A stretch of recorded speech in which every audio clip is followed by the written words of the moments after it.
सन 1945 अमेरिकी सेना ने हवाई हमलों के बाद बेवेरिया के शहर लांड्सहुड पर कब्जा कर लिया। 4 साल की मार्गो, उनकी मां और एक चचेरी बहन ने एक तहखाने में शरण ली। इलाके में सभी महिलाएं पुरुषों के बिना रह रही थीं और अप्रैल 1945 में जब लांड्सहुड में बमबारी बढ़ गई तब वे भागकर चर्च के पास एक घर में चली गईं। कुछ देर में बड़ी तादाद में अमेरिकी आए जो जबरन हर घर में घुस रहे थे। उनके पास भारी हथियार थे। उन्होंने हमारे घर को ऊपर से नीचे खंगाला और फिर एक बेडरूम की अलमारी में उन्होंने एक हैंगर पर नाजी सेना की वर्दी लटकी हुई देखी और चिल्लाते हुए पूछने लगे कि कहां है ये सिपाही। फिर वो और ज्यादा आक्रामक हो गए और महिलाओं को बेडरूम में ले गए। तभी एक सैनिक ने मार्गो की मां को बिस्तर पर पटक दिया और उनका यौन शोषण किया। द्वितीय विश्व युद्ध की इस घिनौनी सच्चाई को अपनी आंखों से देखने वाली मार्गो कई दशकों तक चुप रहीं और फिर जब वो 80 साल की हुई तो उन्होंने अपनी बेटी पत्रकार मैक्सिमिलियाने हाइगिल के सामने इस सच को रखा जिससे उनके पैरों तले जमीन ही खिसक गई। दोस्तों, इतिहास गवाह है कि जब भी कोई युद्ध, आक्रमण या अन्य देशों पर कब्जा होता है तो उसमें बेगुनाह बच्चों और महिलाओं पर ही सबसे ज्यादा अत्याचार होते हैं और अक्सर इन बातों को इतिहास के पन्नों में छिपा दिया जाता है। लेकिन द्वितीय विश्व युद्ध के दौरान फ्रांस, ब्रिटेन, अमेरिका, सोवियत संघ और जापान जैसे युद्ध लड़ रहे सभी देशों के सैनिकों ने लड़कियों और औरतों के साथ यौन शोषण, हिंसा और बर्बरता की सारी हदें पार की थी। वो इस बात का सबूत है कि एक इंसान के अंदर कितनी हैवानियत छिपी हो सकती है। सन 1945 में जब द्वितीय विश्व युद्ध अपने अंतिम चरण पर था तब फ्रांस, ब्रिटेन, अमेरिका और सोवियत संघ जैसे मित्र राष्ट्र देशों ने अपनी जीत का जश्न मनाने के लिए बर्बरता की सभी हदें पार कर दी थी। उस दौर में करीब 20 लाख जर्मन महिलाओं का बलात्कार हुआ था, वो भी कई बार और सामूहिक तौर पर भी। लेकिन क्यों लूटी गई उन लाख महिलाओं की इज्जत? कैसे सिर्फ कुछ सालों में जर्मनी में बिन बाप के लाखों बच्चों का जन्म हुआ? और क्यों सोवियत संघ की रेड आर्मी का नाम सुनते ही बर्लिन में रहने वाली हजारों महिलाओं ने खिड़की से कूदकर अपनी ही जान ले ली थी? जानेंगे वर्ल्ड वॉर 2 का वो घिनौना सच आज के इस वीडियो में, जिसे इतिहास के पन्नों में दफना दिया गया। मित्रों, जंग के समय महिलाओं का यौन शोषण होना एक बहुत पुरानी घिनौनी परंपरा है। इससे विजेता सेना अपने विरोधी सैनिकों को जताती है कि तुम अपनी महिलाओं की सुरक्षा भी नहीं कर सकते और ये पुरुषों के सैन्य बल को जलील करने का एक तरीका है जिसने वर्ल्ड वॉर 2 के दौरान अपनी सारी हदें पार कर दी थी। 1940 का दशक, एक तरफ नाजी सेना अपने कंसंट्रेशन कैंप में लाखों बेकसूर लोगों का नरसंहार कर रही थी, तो वहीं दूसरी तरफ फ्रांस, ब्रिटेन, अमेरिका और सोवियत संघ जैसे मित्र राष्ट्र के सैनिक जिन भी इलाके पर कब्जा करते उनके कमांडर सैनिकों को जीत का आनंद लेने की खुली छूट दे देते। कहा जाता है कि सन 1945 में जब रेड आर्मी ने बर्लिन शहर को अपने कब्जे में लिया तब उनके पास एक पर्चा था जिसमें लिखा था, जर्मन महिलाओं के नस्ली गौरव को कुचलो, उन्हें एक हक से लूटी हुई संपदा समझो। और फिर जो हुआ उसकी सच्चाई जानकर आपके पैरों तले जमीन खिसक जाएगी। और यौन शोषण के इस दर्दनाक अध्याय की शुरुआत होती है 21 अप्रैल 1945 से, जब तानाशाह हिटलर जर्मनी के बर्लिन शहर में फंस जाता है और सोवियत संघ की रेड आर्मी पूरे शहर की घेराबंदी शुरू कर देती है। उस वक्त जर्मनी की आखिरी सांसें चल रही थीं। शहर के चारों ओर 25 लाख रेड आर्मी के सैनिक, 6000 टैंक और 40,000 से ज्यादा तोपें तैनात थीं, जबकि जर्मन सेना में थे बस 1 लाख कमजोर, थके हुए, बूढ़े और किशोर सैनिक जो इतनी बड़ी सेना देखकर सहम चुके थे। इस बीच अमेरिका ने राइन नदी पार कर ली थी और सोवियत तानाशाह जोसेफ स्टालिन को डर था कि बर्लिन पर पहली जीत अमेरिका न छीन ले, इसलिए उसने शहर को 2 हिस्सों में बांट दिया। केंद्र मार्शल जुखोव और दक्षिण मार्शल कोनेकोव और आदेश दिया, जो बर्लिन पहले जीतेगा वही असली विजेता कहलाएगा। स्टालिन से हरी झंडी मिलते ही ज़ुखो और कोनेव की सेनाएं पागलों की तरह बर्लिन में घुसने लगीं।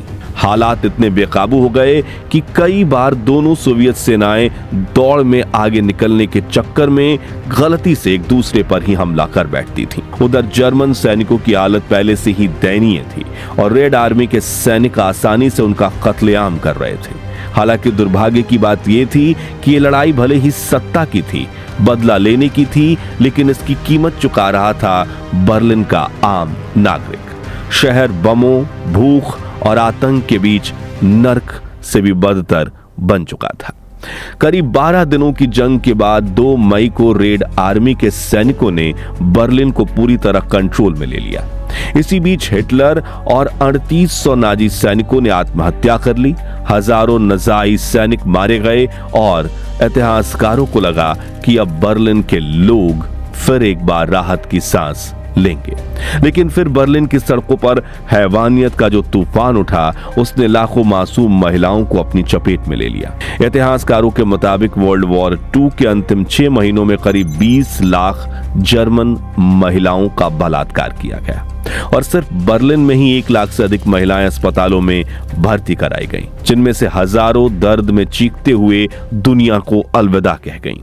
उस समय सोवियत शासन ने बर्लिन में डायरी लिखने पर प्रतिबंध लगा रखा था, क्योंकि स्टालिन को अपनी सेना की क्रूरता का पूरा अंदाजा था। फिर भी कई महिलाओं ने छिपकर अपनी आप बीती लिखी, जिन्हें पढ़ते ही पूरी दुनिया सन्न रह गई। एक महिला ने अपनी डायरी में लिखा, मैं अपने अपार्टमेंट की अटारी में छिपी थी। अगर मुझे पकड़ लिया जाता तो मैं खिड़की से छलांग लगा देती। नीचे के फ्लैट में मेरी सबसे करीबी दोस्त के साथ 10-12 सैनिक मिलकर बारी बारी से बलात्कार कर रहे थे। सबसे भयावह सच ये था कि रेड आर्मी के सैनिक सिर्फ युवा लड़कियों को नहीं, बल्कि हर उम्र की महिलाओं को अपना शिकार बना रहे थे। 30 साल की नर्स मार्था के अनुसार एक दिन रेड आर्मी अस्पताल में घुस गई।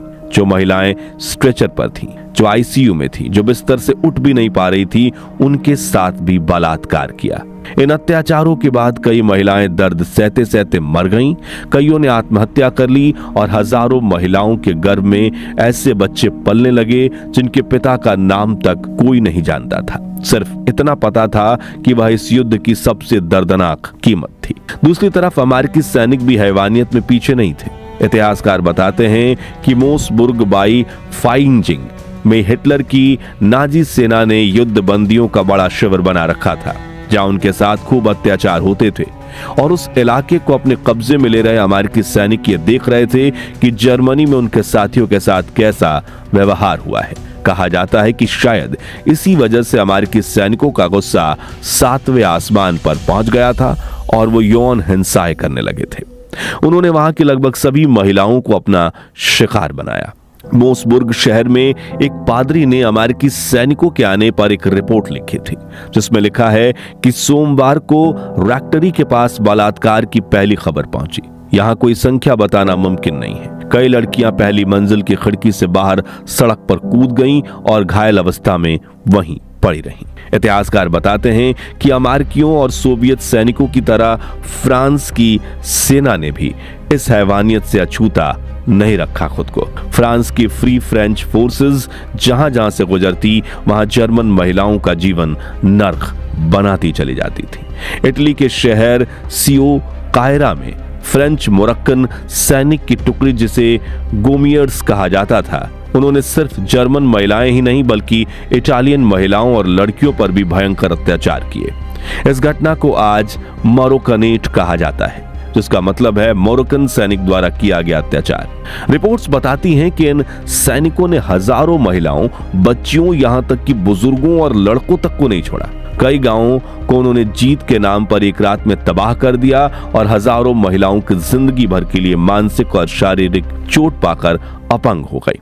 इटली के लाजियो जिले की एक 17 वर्षीय लड़की ने अपनी डायरी में लिखा, वो 12 लोग थे, उनके हाथों में बंदूकें थीं और मेरे पिता बाहर रो रहे थे, लेकिन कोई नहीं बच सका था। इतिहासकारों के अनुसार सिर्फ 12 महीनों में 12,000 से अधिक इटालियन महिलाओं का बलात्कार किया गया, जिनमें 13 साल की युवा लड़कियां, गर्भवती महिलाएं और 80 साल की बुजुर्ग औरतें तक शामिल थी। कई गांवों में स्थिति इतनी बर्बाद हो चुकी थी कि महिलाएं पेड़ से लटक कर, कुएं में कूदकर या चाकू से खुद को मारकर जान दे देती थीं ताकि इन दरिंदों का शिकार न बने। इटली की संसद की एक रिपोर्ट के अनुसार कुछ महिलाओं का तो 50 से 200 सैनिकों ने बारी बारी से यौन शोषण किया था। और सबसे दर्दनाक बात यह थी कि जिन महिलाओं ने किसी तरह बचकर अपने परिवार तक पहुंचने की कोशिश की, उन्हें उन्हीं के परिवार ने अपमान के डर से अपनाने से इनकार तक कर दिया। द्वितीय विश्व युद्ध में जर्मनी, अमेरिका और फ्रांस समेत लगभग सभी देशों के सैनिकों ने बेकसूर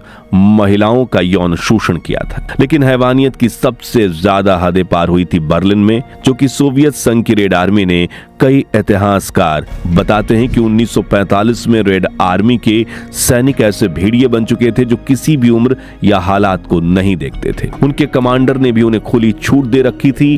वो कहते थे, इलाका जीत लिया तो वहां हजारों महिलाएं तुम्हारी होंगी। हालात इतने भयावह थे कि कई पुरुष अपनी ही बहनों और पत्नियों के साथ होने वाली दरिंदगी को बेबस होकर देखते रहे, क्योंकि विरोध करने पर पूरे परिवार को मौत के घाट उतार दिया जाता था। वहीं कुछ महिलाएं इस दर्द को चुपचाप किस्मत बांधकर सहने पर मजबूर थीं। साल 1945 में इस क्रूरता पर एक गुमनाम डायरी प्रकाशित हुई, अ वुमन इन बर्लिन। इसमें एक महिला ने अपने साथ हुए अत्याचारों के साथ साथ बर्लिन की अनगिनत पीड़ित महिलाओं की कहानी दर्ज की थी। लेखिका ने दशकों तक अपना नाम छिपाए रखा और आखिरकार 2003 में उनकी मौत के 2 साल बाद दुनिया को उनका नाम पता चल गया, जिसके बाद इस किताब पर एक फिल्म भी बनी।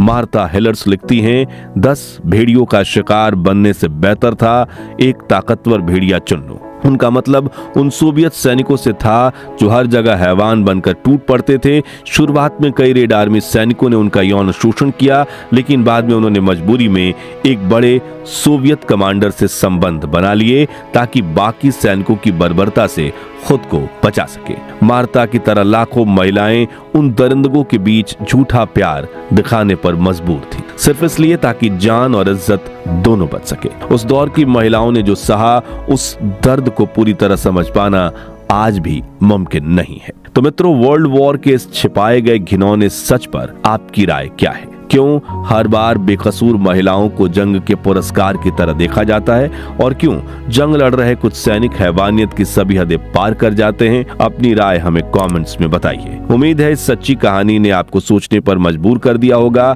अगर हाँ, तो इस वीडियो को जितना हो सके लाइक और शेयर कीजिए, ताकि हमेशा जंग की मांग कर रहे लोगों को भी समझ में आए कि वॉर कितनी घिनौनी चीज है। और ऐसी ही अनसुनी अनकही सच्ची घटनाओं को जानने के लिए आप हमारे चैनल को सब्सक्राइब करें और पास वाली घंटी जरूर बजा दें।